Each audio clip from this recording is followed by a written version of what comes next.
17장은 그 축전기, 전위하고 축전기 얘기였는데 18장은 여기서부터 이제 회로죠, 회로.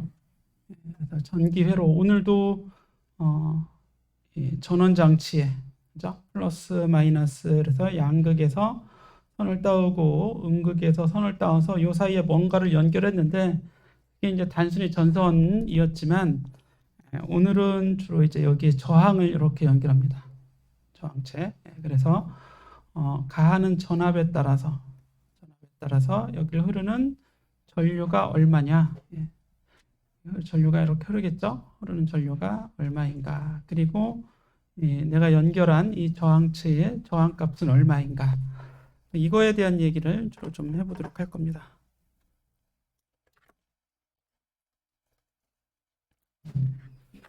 그래서 교재의 제목을 보면 그럼 이거에 대한 얘기가 나와 있어야겠죠. 그래서 전류에 대한 거. 우리 기호로는 I로 이렇게 쓰고 전류의 단위는 암페어였죠. 몇몇 암페어. 그리고 보면 이제 저항에 대한 얘기가 나와요. 저항.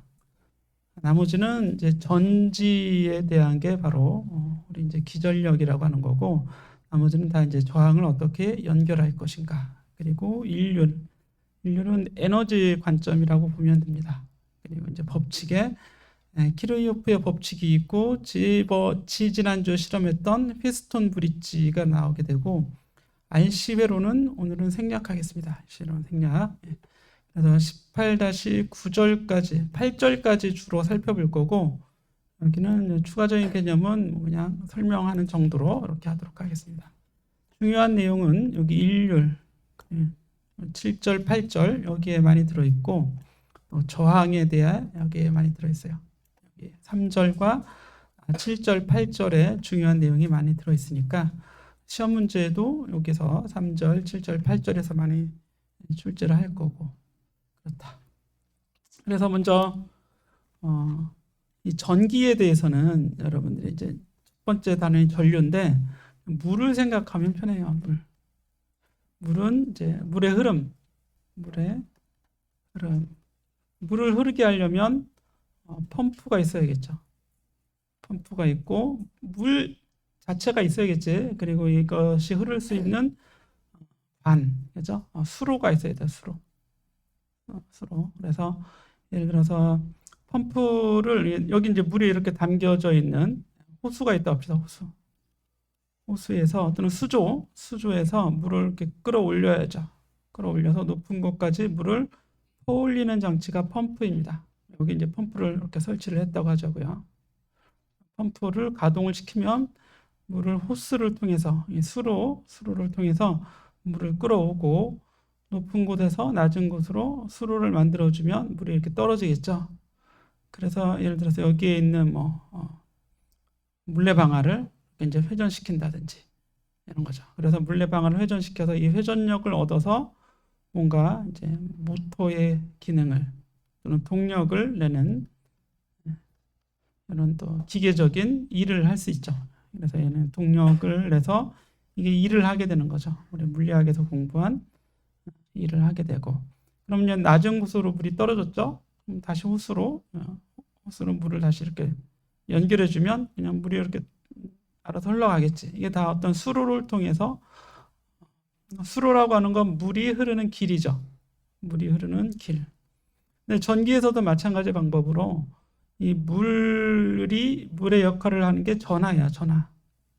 전하가 있는 호수에서 전하를 끌어다가 높은 곳으로 올려주고, 이걸 이제 낮은 곳으로 가는 경로상에서 모터가 있으면 이 모터를 동작시키고 에너지가 떨어진 전하는 다시 호수로 이렇게 들어가게 되겠죠. 물을 퍼올리듯이 전하를 퍼올리는 역할을 하는 이 배터리가 바로 전하 펌프가 되는 겁니다. 전하 펌프. 그러면 그 아래에는 본래 낮은 곳이었겠죠. 낮은 곳에서 물을 퍼올려서 높은 곳으로 올려줍니다. 이 장치가 바로 전하 펌프를 얘기하는 겁니다.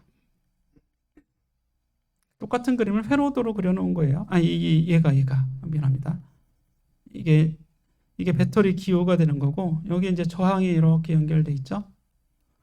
그래서 전기는 이제 높은 곳에서 낮은 곳으로 이렇게 지나가면서 여기 어떤 장치를 지나겠지, 장치를 지나면서 일을 하게 돼요. 그 장치가 전기에서는 이제 주로 저항이 되겠죠. 이 회로에서는 일을 하게 되는데, 이때 일은 에너지를 열로 바꿔주는 거나 아니면 빛으로 바꿔주는 그런 일을 하는 거죠. 에너지 변화 과정이에요. 에너지 변환 과정. 이거는 이제 위치 에너지를, 높은 곳에 있던 물을 낮은 곳으로 가면서 위치 에너지는 감소하고, 그래서 일을 해주는 거죠. 특히 위치 에너지가 운동 에너지로 변하면서 일을 하게 된다. 우리가 에너지를 얻는 거지, 일의 방법으로. 이런 과정을 물하고 전기하고 좀 유사하게 생각할 수 있습니다. 여기 새로운 용어가 나오는데, 기전력이라고 하는 용어가 나와요. 기전력은 바로 이 배터리가 낮은 곳에 물을 높은 곳으로 올려준다고 그랬죠. 퍼올려주는 그 높이를 얘기하는 겁니다. 그 높이. 배터리가 퍼올려주는 높이. 그게 바로 배터리의 전위차가 되는 거지. 낮은 전위에 있던 걸 높은 전위로 올려주잖아요. 그렇죠? 그래서 배터리의 전위차, 쉽게 표현하면 배터리의 전위차를 기전력이라고 하는데, 그럼 최대가 있냐면 아무것도 연결되지 않았을 때 최대 전위차를 얘기해요. 어쨌든 배터리가 올려주는 전위차다, 이런 얘기입니다. 기전력은 배터리 또는 전원이죠.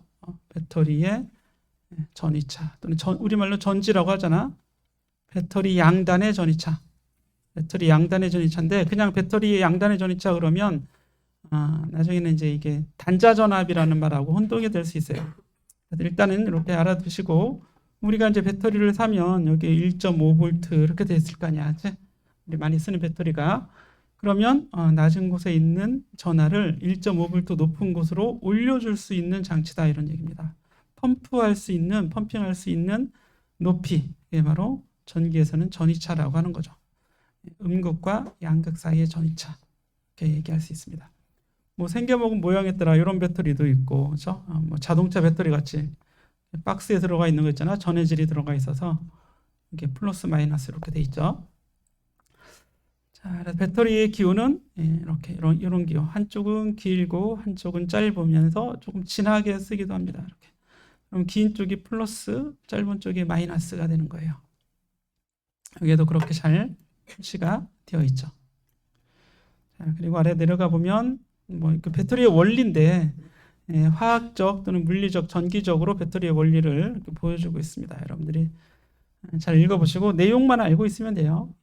그래서 도선, 이건 도선을 나타내는 겁니다. 도선이나 또는 저항이라고 해도 되겠죠. 그냥 저항 장치. 도선은 사실 이게 도선이죠. 이게 도선이고, 이건 그냥 저항이라고 보면 돼. 어떤 저항 장치가 있는데, 이게 이쪽에 마이너스잖아요. 이쪽이 플러스고. 왜 이렇게 많이 그렸냐? 그럼 뭐 그냥 연결을 여러 개 했다, 뭐 이런 뜻으로 해석을 하면 됩니다. 그냥 하나를 그려도 되는데 굳이 여러 개 힘들게 그려놨죠. 그럼 이렇게 플러스, 낮은 곳에 있던 전하를 높은 곳으로 배터리가 올려주면 이때부터는 쭉 위에서 아래로 이제 떨어지는 과정이죠. 이렇게. 그래서 저항을 지나면서 전위가 떨어지게 된다. 그때 흐르는 게 실제로는 자유전자가 흘러요. 자유전자는 전자의 방향이 이게 아니라 반대로 됐죠. 위쪽 방향이 돼야 되죠. 위쪽 방향. 여러분 책은 잘 나왔나 모르겠네요. 전자는 위로 흐릅니다. 반시계 방향으로 여기 있죠. 그죠? 자유전자는 이렇게 흐르고, 실제 흐르는 건 자유전자지만 처음에는 자유전자가 흐르는 걸로 생각하지 않았죠. 사람들은 양전하가 있어서 양전하가 이렇게 흘러가는 그 방향을 전류의 방향이라고 하자. 하지만 실제로 봤더니 음의 전하가 이쪽으로 흐르더라, 이런 얘기입니다.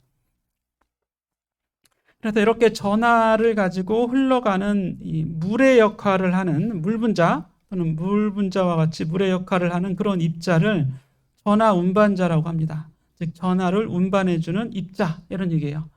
그래서 대개의 경우 우리가 회로에서는 전하 운반자는 그냥 전자가 많죠. 전자가 많은데 반도체에서는 양의 전하를 가진 입자 역할을 하는 그런 입자가 있어요. 양의 전하를 가진 입자 역할을 하는 운반자가 있다. 그거를 전공이라고 합니다. 전공. 영어로는 홀이에요. 홀. 예, 구멍 같은 역할을 하는 거죠. 전자가 여기 있으면 전자인데 전자가 빠져나간 자리를 우리는 전공이라고 합니다. 전공. 전자가 없어졌어요. 빈자리. 3차원 구멍이 있는 거죠. 비어있는 입자 역할을 하게 되는 거고 그걸 전공이라고 한다. 또는 어떤 책에는 양공 이렇게 쓴 책이 있어요. 양공은 플러스 전하를 가진 구멍이다 이런 얘기입니다. 어쨌든 전하운반체 또는 전하운반자는 두 가지 종류가 있는데 하나는 음의 전하를 가진 운반자, 이게 바로 전자가 돼요. 사유전자가 되겠죠. 그리고 양의 전하를 가진 운반자는 전공인 경우가 많습니다. 반도체에서. 물론 음이온이 될 수도 있고 양이온이 될 수도 있는데 이온이 움직이는 건 이제 배터리 외부 전해질에선 이렇게 움직이죠. 전해질 용액에서는 이온이 실제로 움직입니다. 그렇죠? 그런데 회로에서는 금속, 우리 도선에서는 금속을 쓰잖아요. 금속에서는 전자가 움직이거나 또는 반도체에서는 전공이 움직이는 경우가 있다. 그래서 전자가 왼쪽으로 움직이면 전류는 그 반대 방향이 돼야 되고 양전하가 움직이면 양전하가 움직이는 방향이 또 전류의 방향이 돼야 됩니다. 그리고 여기 이제 직류와 교류 개념이 나오는데 직류는 실제 전하가 움직이는 거예요. 그 방향대로 계속해서. 하지만 교류는 진동을 하는 겁니다. 진동. 흘러가는 게 아니라 진동하는 거예요. 오른쪽으로 갔다 왼쪽으로 갔다 오른쪽 갔다 왼쪽 갔다 이렇게 진동. 그러면서 에너지를 전달하면 교류. 그렇지 않고 계속 한 방향으로만 전류가 흐르거나 또는 전하가 한쪽 방향으로만 흐르는 걸 직류. 교류는 방향이 주기적으로 바뀌는 것. 이게 진동이죠. 진동을 하면 교류, 흘러가면 직류라고 하는 겁니다. 정상 전류는 그냥 일정한 전류라는 얘기예요. 일정한 전류. 물의 흐름이 일정한 걸 정상 흐름이라고 하듯이. 자, 그러면 전류가 우리는 암페어라는 단위를 쓴다고 했는데 전류 1암페어라고 하는 게 뭐냐면 1초 동안에 이렇게 전선에 있는데 전선에 어떤 이 지점을 이런 지점을 1초 동안에 전하가 여기를 몇 개 지나가는가?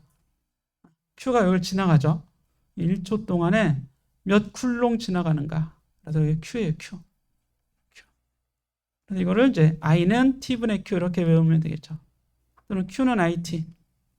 델타 Q는 I 곱하기 델타 T. 델타 T라는 시간 동안에 델타 Q의 전하가 지나갈 때의 전류를 I를 델타 T분의 델타 Q라고 하고 시간을 썼기 때문에 여기 이제 평균의 개념이 있어야겠죠. 1초당 평균한 흐름 전하의 흐름을 전류라고 하는 거고 단위를 보면 전하량의 단위가 쿨롱이라고 그랬죠. 쿨롱. 그리고 시간의 단위는 초를 쓰잖아요. 쿨롱 퍼 세크를 줄여서 우리는 암페어라고 다른 문자로 암페어라고 대문자 A라고 쓰는 거죠. 그래서 1암페어라고 하는 건 1초 동안에 이 전선, 도선이라고 말을 많이 합니다. 도선의 한 단면을 1초 동안에 1쿨롱 지나가면 그게 바로 1암페어라고 하는 겁니다. 10쿨롱 지나가면 10암페어가 되겠죠. 6쿨롱 지나가면 6암페어가 되는 거고 이제 순간 전류는 dq dt가 되겠죠. dq dt 어떤 짧은 시간 동안에 지나가는 전하의 흐름률을 순간 전류 또는 그냥 전류라고 할 수 있습니다.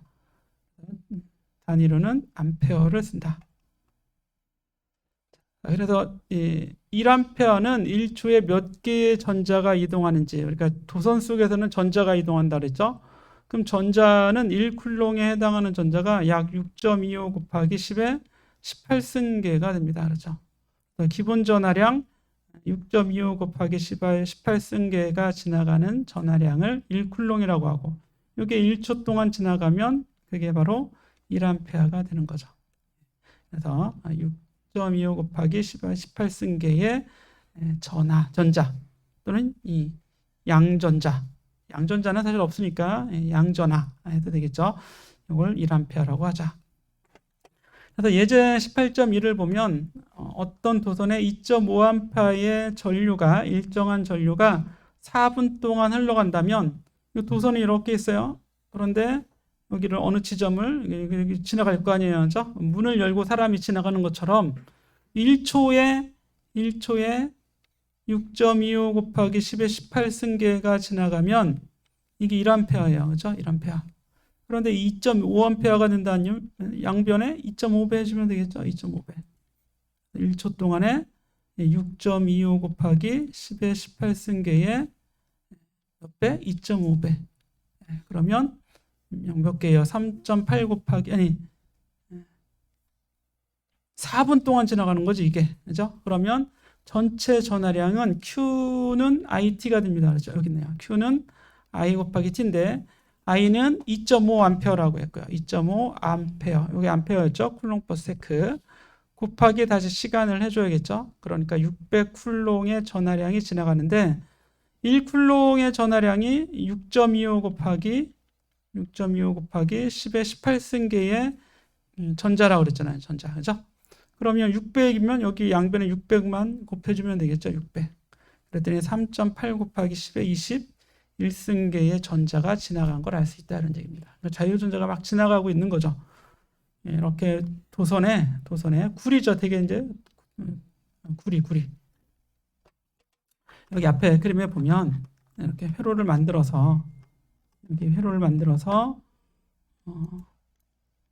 2.5A가 흐르게 했어요. 그죠? 2.5A가 물이 지나가는데 물 대신에 전기에서는 전자가 지나가는 거지.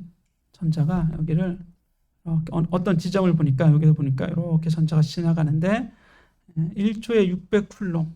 그죠? 1초당 1초가 아니라 아까 4분의 600쿨롱이었죠. 1초당 2.5 쿨롱이 지나가는 거지.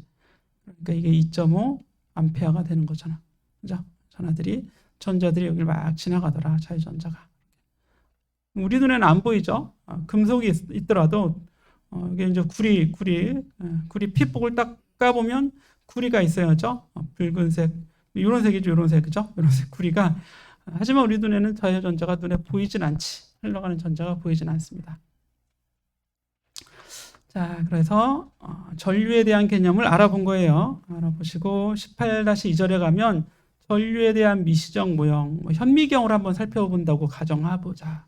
그럼 도대체 뭐가 흘러가는지 내가 봐야겠다 이런 얘기예요. 보는데 결국은 자유전자였죠. 자유전자가 금속에 들어있는 자유전자가 흘러가요. 흘러가는 모양을 보니까 자유전자들이 수없이 많잖아. 그죠? 원자수 개수만큼 거의 원자수 개수만큼 들어있어요. 그러면 여기에 전압을 가하면 얘가 흘러가는데 이미 주변에는 온도가 있습니다. 즉 열이 있다는 얘기예요. 그래서 이 열에 의한 에너지를 얘는 받고 있어요. 이미 주변에 열이 있기 때문에 그 열에 의한 에너지를 받아서 이 전자들은 가만히 있질 못합니다. 마치 물을 끓이면 물 분자가 가만히 있지 못하는 것처럼 물이 끓으면 어떻게 돼요? 물 속에 있는 물 분자들이 정신없이 막 움직이죠. 그죠? 자기네들끼리 충돌하면서 그런 그림을 여기 그려놓은 거예요. 하지만 밀어주는 힘이 있으면 흘러갈 수는 있죠. 그래서 밀어주는 힘은 오른쪽으로 준 거지. 오른쪽으로 쫙 밀어줬습니다. 밀어주니까 이렇게 막 충돌을 하면서 오른쪽으로 흘러가는 흐름이 있다. 이런 얘기입니다. 마치 끓는 물이 흐르는 것처럼. 여기 미시적인 관점인데 실제로 전류에 기여하는 건 흐름인 거죠. 흐름. 그 물이 끓는다고 물에 흐름이 있는 건 아니잖아. 끓어서 수로를 타고 또는 이렇게 도선을 타고 흘러가게 하려면 전기장을 가해줘야 됩니다. 그래야 이 전하는, 얘는 전하죠. 전하는 전기장 속에서 전기력을 이렇게 받을 거 아니에요. F는 QE를 힘을 받아서 흘러가는 흐름이 생겨나게 된다 이런 얘기입니다. 그래서 그 전기장 방향의 평행한 속도, 이렇게 흘러가는 속도, 말 그대로 흘러가는 속도라고 합니다. 이거를. 그래서 한자어로 유동속력이라고 해요. 유동속력. 제자리에서 끓는 물 분자의 속력이 아니라 흘러가는 방향의 속력. 이거를 유동속력 VD라고 합니다. 아래 첨자 D를 써서 VD. 흘러가는 걸 드리프트라고 하죠. 미끄러지듯이 흘러가는 이런 속력. 여기 있는 식은 공부하지 않겠습니다. 식은 공부하지 않고 흘러가는 걸 보여주고 있죠. 흐름만 보여주는 겁니다. 실제로는 여기 미세하게 막 충돌을 하면서 아주 복잡한 흐름, 복잡한 운동을 하지만 흘러가는 속력은 아주 느려요. 실제 금속에서 전선에서 전하가 흘러가는 속력은 뭐 초속 1cm도 안 됩니다. 1초에 1cm 가는 것처럼 아주 느리게 흘러간다 이런 얘기예요. 하지만 막 끓고 있죠, 그렇죠? 예, 아주 빠른. 그래서 순간순간의 속력은 되게 빨라요. 그래서 매 순간 속력은 왜 안 돼? 순간 속력은 10의 5승 미터 퍼 세크 이 정도 됩니다. 순간 속력은. 하지만 흘러가는 속력 VT는 1cm, 초속 1cm보다 느리다. 이렇게 보시면 되겠습니다. 자, 그래서 쭉 내려가서 맨 마지막에 있는 이 식은 좀 알아두자. 이 식. 다른 식은 모르더라도, 이건 다 모르더라도 이 식은 알아두는데, 전류라고 하는 건 아까 시간분에 흘러가는 전하량 그랬는데, 실제 흘러가는 입자의 도선의 입장에서는 이렇게 도선의 단면적이 A잖아요. 단면적이 A. 즉 문에 여러분들이 이제 문을 열고 이렇게 들어오잖아, 강의실을. 그럼 생각해 보세요. 문이 넓어. 그럼 많은 사람이 한 번에 들어올 수 있겠지. 그렇죠? 그럼 이 문의 저항은 작아지는 거예요. 문의 저항은. 문이 좁으면 어떻게 돼? 막 이제 비집고 들어오려고 또는 같은 시간이라고 해도 지나가는 사람의 양이 적을 거 아니에요. 인원수가. 그죠? 그럼 저항이 큰 거야. 문을 크게 만들면 저항이 없어요. 누구나 다 들어올 수 있습니다. 많이 들어올 수 있다 이런 얘기예요. 그래서 이 전류라고 하는 개념보다 단위 면적당, 같은 면적당 흐르는 전류, 이걸 전류 밀도 J라고 하는데 이 넓이분에 여기를 흘러가는 총량이 전류예요. 그죠? 전체 흐름이니까 이걸 넓이로 나눠준 걸 흐름률이라고 하는 겁니다. 흐름률. 그래서 전기에서는 이거를 전류 밀도라고 하는 거예요. 전류 밀도. 여기 있죠? 전류 밀도. 전류 밀도의 단위는 암페어 나누기 넓이이기 때문에 암페어 퍼 미터의 제곱입니다. 요거는 넓이의 A자예요. A리어, 그죠? 넓이. I 나누기 A가 바로 전류 밀도가 됩니다. 넓이로 면적당 밀도가 되는 거죠. 엄밀하게 표현하면 전류 밀도.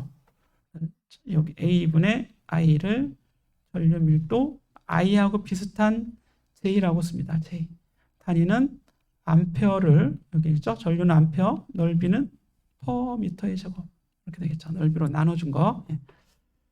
그래서 맨 마지막에 J는 시그마 E라고 되어 있죠. J는 시그마 E.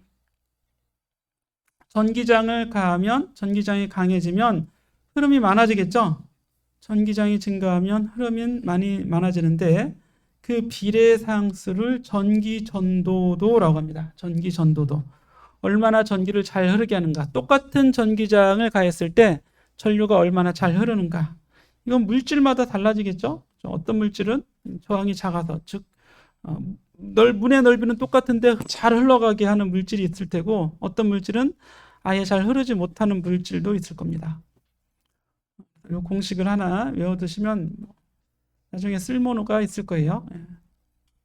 자, 예를 들어서 이제 전자의 유동 속력 그러는데, 사실은 여러분들이 이제 물리학을 열심히 공부하면 이걸 다 구해낼 수 있어야 되는데 그냥 개념만 우리는 가져가자고. 유동 속력을 보니까 이거는 한 2.6mm 정도밖에 안 되는 거죠. 흘러가는 속력이 2.46mm. 그죠? 이 정도밖에 안 되더라. 하지만 순간순간의 속력, 평균 속력이에요. 순간순간의 평균 속력은 10의 5승 미터나 돼요. 수십 킬로미터, 수백 킬로미터 되는 거죠. 이건 순간 속력이라고 보면 돼. 순간 속력. 순간 운동 속력을 얘기하는 겁니다. 순간 운동 속력. 이 속력은 흘러가는 속력. 그래서 유동 속력이라고 한다. 즉 도선 방향의 흐름이죠. 도선 방향. 우리 눈에는 안 보여요. 둘 다 안 보입니다. 자, 그래서 전기 저항과 비저항, 이게 이제 중요한 단원이라고 그랬어요. 여기까지는, 그 이전까지는 그냥 뭐만 알고 있으면 돼. I는 T분의 Q 정도만, Q는 IT 정도만 해서 전하가 흘러가는 그 흐름률을 전류라고 한다. 이 정도만 알고 있으면 되고 유동속력이니 이런 용어들 알고 있으면 되겠습니다. 8-3절은 그럼 물질이 이렇게 있어요. 어떤 물질이 예를 들어서 구리금속이 있는데 길이는 L이에요. L. 그리고 단면적이 A인 이런 모양이죠. L과 A는 모양이에요. 이런 길이하고 이런 단면적, 그죠? 모양. 이런 모양을 가지고 재질이 있겠죠. 재질, 물질, 그죠? 어떤 물질이 있는데 모든 물질은 물질마다 전기적인 성질이 다릅니다. 그죠? 달라요. 그래서 우리는 주로 전기에선 저항의 개념을 많이 쓰는데 저항의 개념은 양쪽에 걸어준 여기 이제 이렇게 배터리를 연결해요. 그러면 전압이 플러스 마이너스 사이에 전위차가 생기겠죠.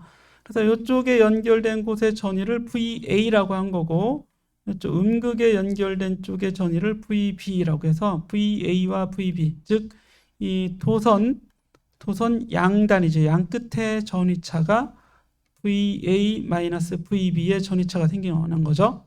그걸 V라고 쓴 거예요. V 또는 배터리의 V라고 해도 되겠죠.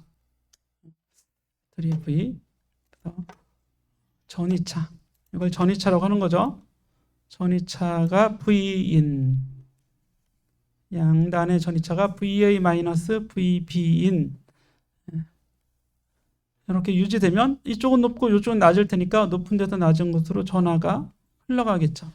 이게 이제 양전하가 흘러간다고 합시다. 그 방향이 전류의 방향이 되는 겁니다. 이렇게 전류가 I가 흐른다. 그때 얼만큼의 전위차 VA-VB를 흘러가는 전류의 양으로 흘러가는 전류의 양이 곧 전류입니다. 전류로 나눠준 걸 우리는 저항이라고 하는 거예요. 전기 저항. R은 I분의 V. 그래서 여러분들이 잘 알고 있는 V는 IR이 되겠죠. V는 IR. 저항체가 있는데 저항이 R이고 거기에 전류를 흐르게 했어요. 그러면 양단의 전위차는 V는 IR이 된다 이런 얘기입니다. IR. 전류 곱하기 저항이 바로 전압이 되는 거죠. 전압. 전압이라고 하고 본래는 전위차죠. 그죠? 전위차. 양단의 전위차가 되는 거죠. 전위차를 회로에서는 전압이라고도 합니다. 그죠? 전압. 마치 물이 흘러가게 하는 압력 그런 거하고 비슷한 개념이 되기 때문에 그리고 이 저항의 단위를 옴을 쓰는 거예요. 옴. 그리스 문자에 오메가 있죠? 오메가를 쓰고 읽을 때 옴이라고 읽습니다. 예. 사람 이름이죠? 옴이라는 사람의 이름을 따서 이름이 옴이 되니까 기호로 뭐를 쓸까 하다가 그리스 문자에 옴하고 비슷한 오메가라는 글씨가 있어서 이걸 쓰는 거죠. 전류당 전압이니까 볼트 퍼 암페어를 우리가 옴이라고 하는 겁니다. 예를 들어서 여기 나온 것처럼 예를 들어서 가정에서 220볼트의 전원에 전기 밥솥을 연결했더니 5A가 전류가 흘러요. 그러면 저항은 I분의 V니까 5분의 220, 즉 44A가 된다 이런 얘기입니다. 44옴이죠. 44옴. 44옴이 된다. 전기 밥솥에는 저항선이 들어있죠. 그래서 전류가 흐르면 열이 발생하는 되게 니크롬선 저항 같은 게 들어있을 테니까요. 저항이 44옴이구나 하는 걸 알 수 있는 겁니다. 그럼 이 안에 들어있는 저항이 44옴이죠. 그런데 여기에 전압을 220볼트를 가한 거예요. 220볼트. 직류는 아니지만 직류라고 생각합시다. 220볼트를 가했더니 전류가 얼마가 흐른대요? 5A가 흘렀네. 이렇게 되는 거죠. 이렇게. 그죠? 예. 그럼 이미 만들어져 있는 전기 밥솥의 니크롬 저항은 44옴이에요. 그죠? 44옴. 만약에 440볼트를 가했어요. 220볼트가 아니라 440볼트를 가하면 전류는 얼마가 돼요?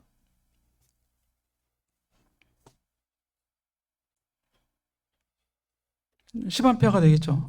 예. 내가 들었어요. 누군가 아주 작은 소리로 마음속으로 10A. 그치? 예. 아주 크게 들렸어요. 예. 그런데 왜 저항은 안 변해요? 당연히 밥솥은 똑같은 밥솥이지. 그죠? 예.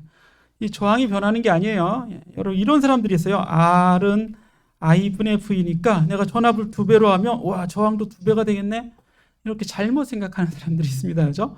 지금 저항은 일정한 거죠. 밥솥은 똑같은 밥솥인데 내가 전압을 2배가 되겠어요? 그럼 전류가 2배가 되는 거지. 그렇죠? V는 IR의 의미를 잘 알아야 됩니다. V는 IR은 무슨 식이냐?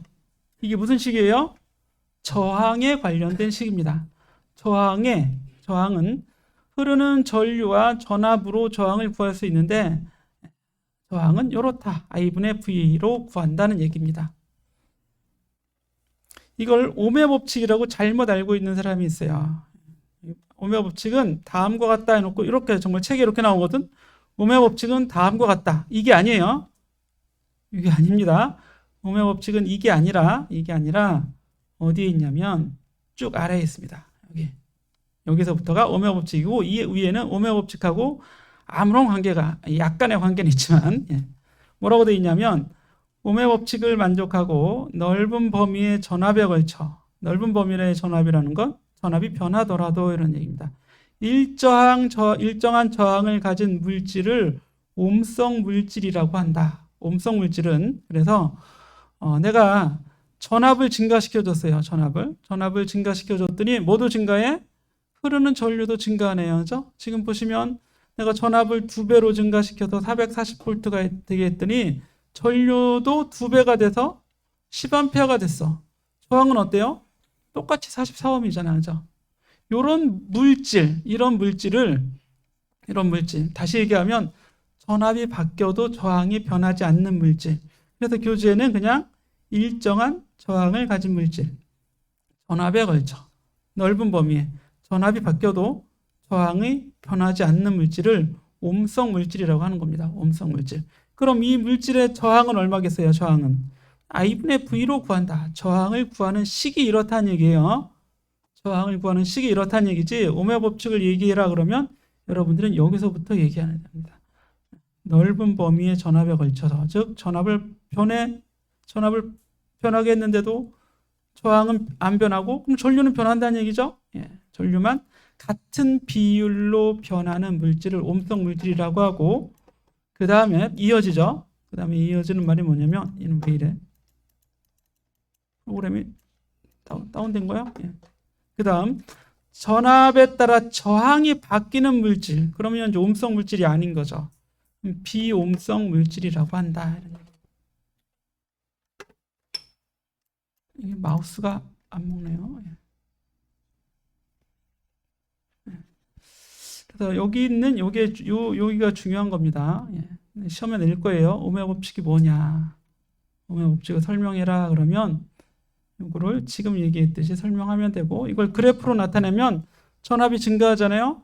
그럼 전류도 같이 증가해야 되니까 전압과 전류가 서로 비례하는 거예요. 그렇죠? 전압과 전류가 비례하면 그걸 우리는 옴성 물질이라고 하고 이걸 오음의 법칙이라고 하는 거다.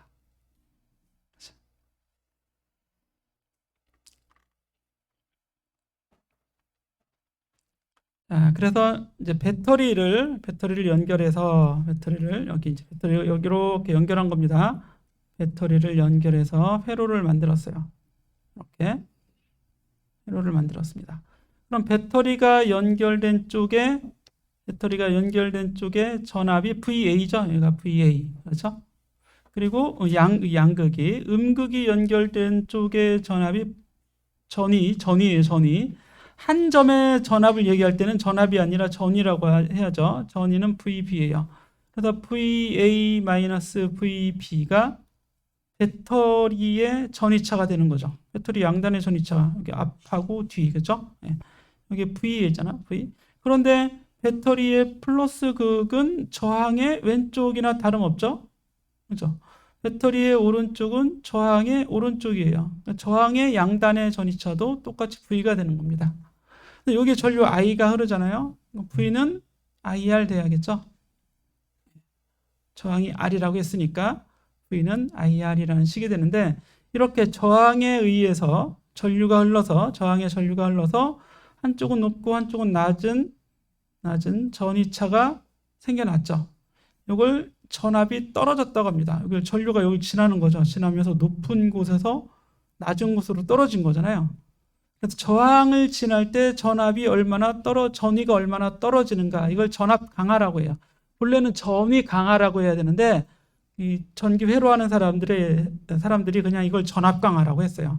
그래서 전위와 전압을 좀 너무 동일시 쓰고 있는데 사실은 전위차가 전압인 거죠. 전위차. 예. 저항을 지나면 전위가 떨어지는데 이걸 그냥 전압이라고 해야 되지만 떨어진다는 의미에서 전압 강하라고 합니다. 이것도 V는 IR이 되겠죠. 이걸 V는 또 RI가 이렇게 써지니까 이거 순서 바꾸니까 뭔가 다른 건가 이렇게 오해하는 사람들이 있는데, 곱하기는 앞뒤로 하나 뭐 뒤로 앞으로 순서를 교환 법칙이 성립되기 때문에 그냥 편의적으로 RI라고 쓴 이유는 이게 앞에 있는 이 변수 V와 뒤에 있는 변수 I는 서로 비례하는데 그 비례상수, 우리 Y는 뭐 AX 이렇게 쓰잖아요. 그래서 여기 상수를 그냥 앞에 써놓은 것 뿐이에요. 비례상수가 R이다, 저항이다, 이런 얘기입니다. 그렇죠? 예. 전위차, 여기 배터리가 이렇게 있어서 배터리가 전위차 V를 만들어주고 여기 저항을 지나면서 전위가 떨어지는 거죠. 이렇게 그림으로 표현하면 굳이 이렇게 그려볼 수 있습니다. 이 저항이 R이고 흐르는 전류가 I가 되면 IR 또는 RI가 바로 전압 강화가 된다. 여기서 여기까지 이만큼 떨어졌다, 이런 얘기입니다. 자, 비저항까지는 알아둬야 되는데요. 우리가 앞에서 이런 그림 그려봤었죠. 길이가 L이고 단면적이 A인 물질에 배터리를 연결했어요. 저항이죠. 얘가 바로 저항 역할을 하는 겁니다. 저항. 그때 얘의 저항은 바로 이렇게 구합니다. 요거의 단면적 A분의 길이 L.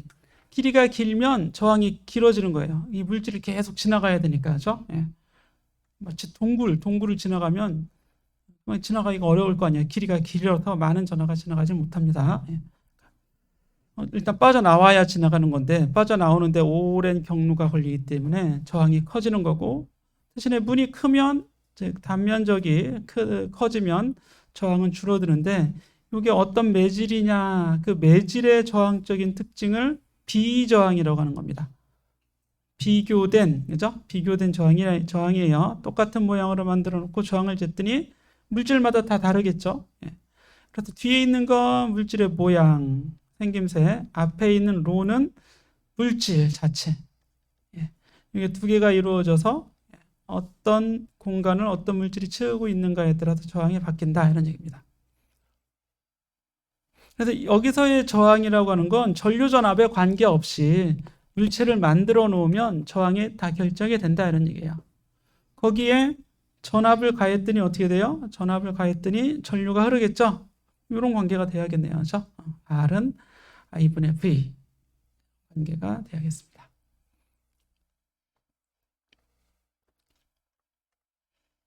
자, 비저항을 굳이 얘기하면 길이가 1이고 넓이는 1m 제곱인, 그럼 어떻게 돼요? 길이가 1이고 넓이가 1m 제곱이면 요 식에 집어넣으면 로 곱하기 길이 1m, 넓이 1m 제곱이니까 로는 단위 자체가 옴미터입니다. 옴미터. 로의 단위 어디 있나요? 로의 단위 여기 있네요. 옴미터. 옴 곱하기 미터죠. 로에 대해서 쓰면 L분의 A 곱하기 R이 될 거 아니에요. L분의 A 곱하기 R. 저항의 단위는 옴이고 길이분의 넓이니까 단위가 그냥 미터가 되겠죠. 미터분의 미터 제곱이니까 순서 바꿔서 이렇게 옴미터가 비저항의 단위입니다.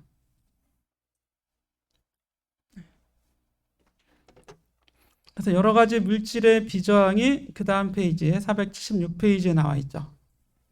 저항이 제일 낮은 물질을 보니까 은이네요. 은은 1.59 곱하기 10의 마이너스 8 제곱 옴미터가 되는 겁니다. 즉 길이를 1m로 만들어 놓고 이 단면적을 1제곱미터로 만들어 놔요. 그러면 여기 양 끝에 저항이 얼마냐? 은은 1.59 곱하기 10의 마이너스 8 제곱 옴이 된다 이런 얘기예요. 이게 이제 비저항이 옴미터가 되는 거죠. 구리 같은 경우는 조금 더 저항이 크죠. 금 같은 경우는 저항이 조금 더 커집니다. 알루미늄은 그보다는 아주 조금 더. 이제 텅스텐은 알루미늄 저항의 2배가 되죠. 그리고 철은 다시 텅스텐 저항의 약 2배가 되고, 백금 비슷하죠. 철하고 백금.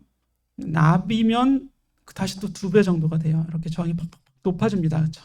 예. 물질 중에서 은의 저항이 가장 낮고 구리가 그 다음. 그래서 우리는 구리 전선을 많이 쓰죠.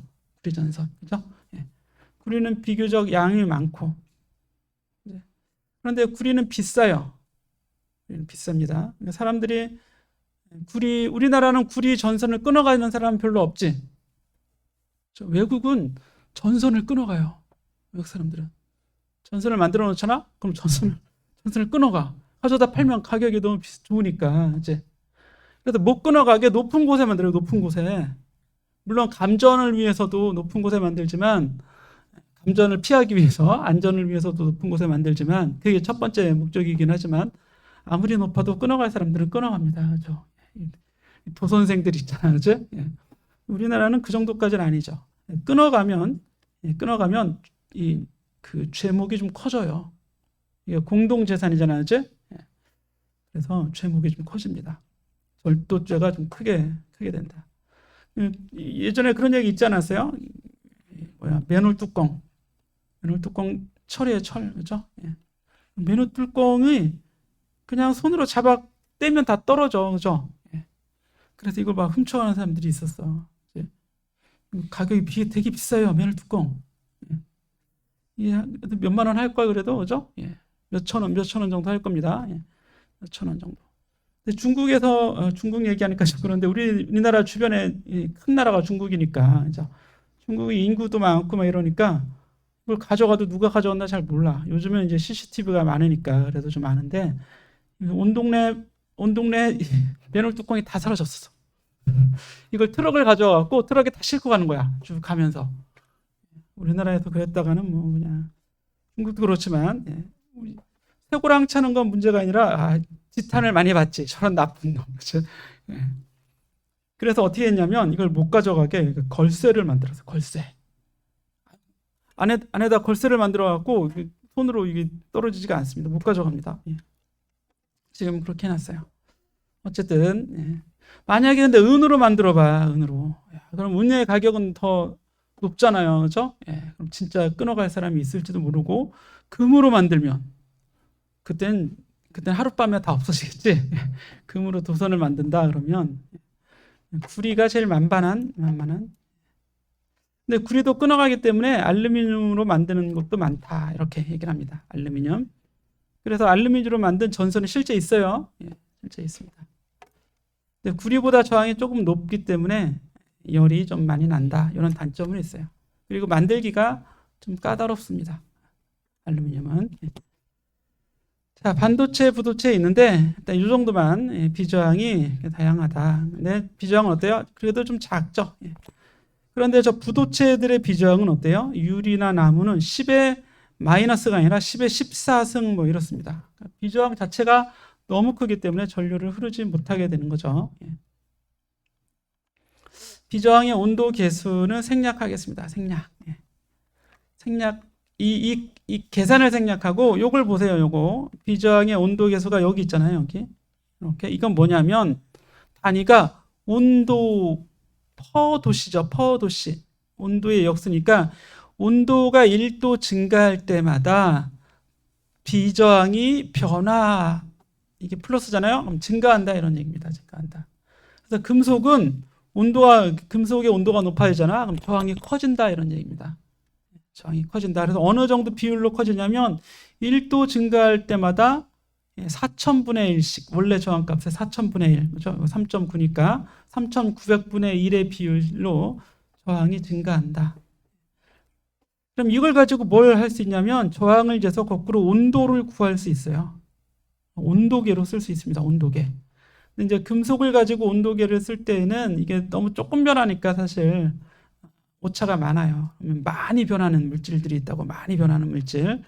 그런 물질 가지고 온도계로 사용하기도 합니다. 자, 18-4절은 반도체인데요. 지금 이제 시간이 많이 됐죠? 예. 반도체의 개념만 볼 텐데 앞에서 반도체는 이런 얘기 했었죠.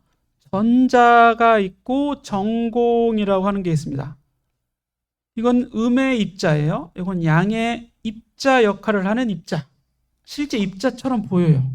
막 움직이는 게 보이기 때문에. 그래서 둘 다 그냥 입자라고 생각을 합니다.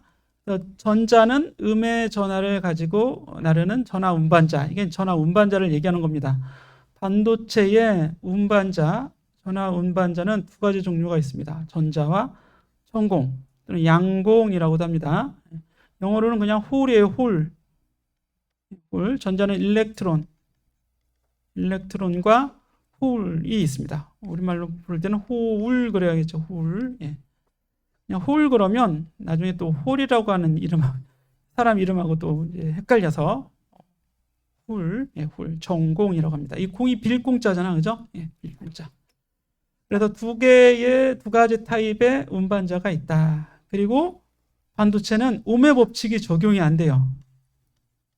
ohm의 법칙이 적용되지 않는 비옴성 물질입니다. 비옴성 물질.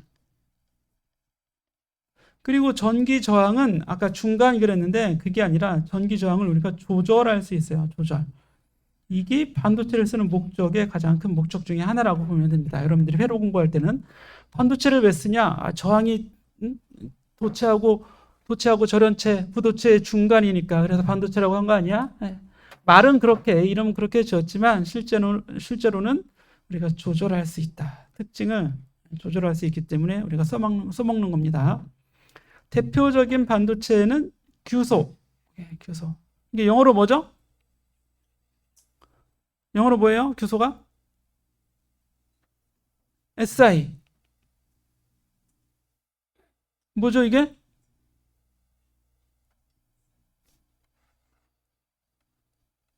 실리콘. 그죠? 실리콘. 이건 게르마늄. 근데 영어식 발음은 저마늄이죠. 저마늄. 독일 발음이 게르마늄.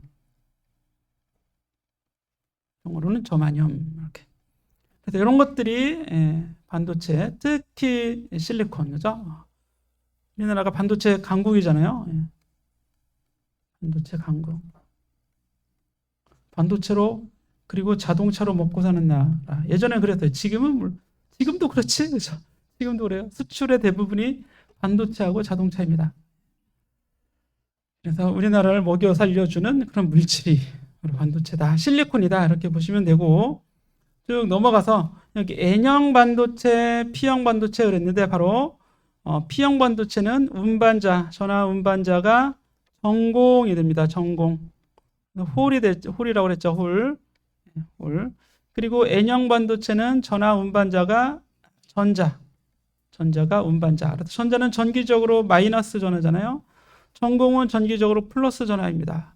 마이너스가 네거티브라는 거예요. 네거티브. 그죠? 네거티브. 그래서 앞자를 따서 N형 반도체, N타입 반도체. 영어로 N타입 반도체, 우리말로 N형 반도체. 얘는 N형이 아니라 네거티브가 아니라 포지티브죠.